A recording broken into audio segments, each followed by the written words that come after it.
progressive journalism, like, share, and subscribe to our YouTube channel. Don't forget to press the bell icon for latest updates.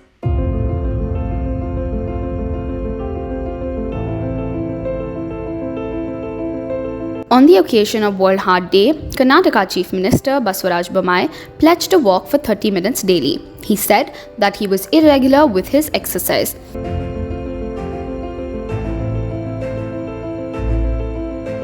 After inaugurating brisk walk program organized from the main entrance of Vidhan Sauda to Kantirva Stadium as part of the World Heart Day, Bommai on Wednesday stated, "From today onwards, I will take up brisk walk regularly. If there is a pressure, I will do it on the walker. I request the people also to take care of their health. Individual and community health are important." He made a point that if it is not possible due to work pressure, he will ensure that he completes the walk on the treadmill.